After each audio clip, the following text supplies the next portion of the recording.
तिनपाने भन्ज्याङ आइपुग्यो।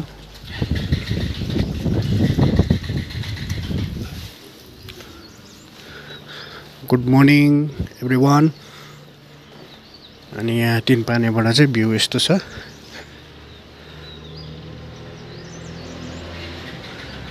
हाम्रो हेटौडा चपुरको यात्रा।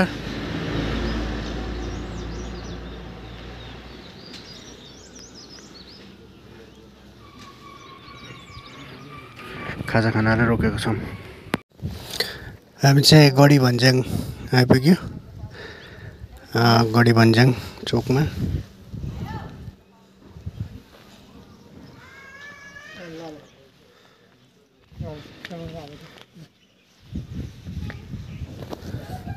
गढी भन्ज्याङ चोक। यो के चोक रे? यो पत्लाया चोक आइपुग्यो। यताबाट उता होइन रक्सोल जाने, यता बिरगन्ज जाने, बिरगन्ज रक्सोल जाने, हेटौडाबाट हेटौडा जाने।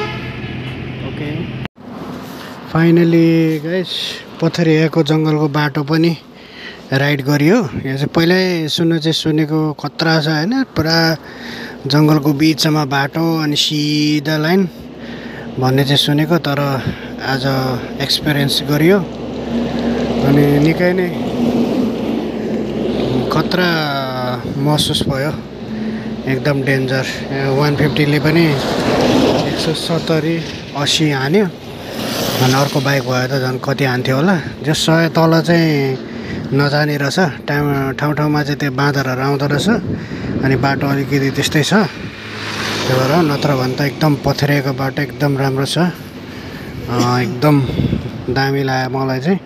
राइडरहरूले चाहिँ एकचोटि राइड गर्नुपर्ने ठाउँ रहेछ। अनि गाइस म चाहिँ फाइनली पथरियाको दुईवटा जङ्गलको बिचमा भएको बाटोमा राइड गर्न पाइयो। धेरै राम्रो एक्सपिरियन्स।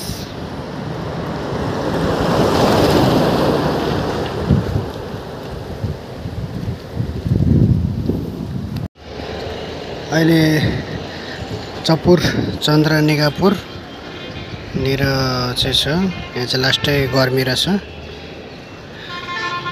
अनि यो चाहिँ अगाडिको हाइवे।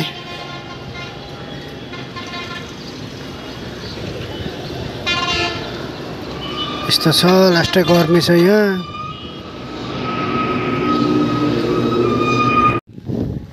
अहिले चाहिँ गैरीटोल भन्ने चन्द्रनिगापुर रौतहटको यहाँ यो चाहिँ फेमस रहेछ, जेरी पसल भन्ने ठाउँ।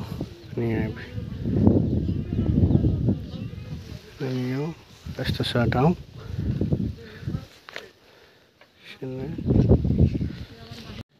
अहिले हामी खोरभन्ज्याङ आइपुग्यो। खोरभन्ज्याङ राति यस्तो देख्छ।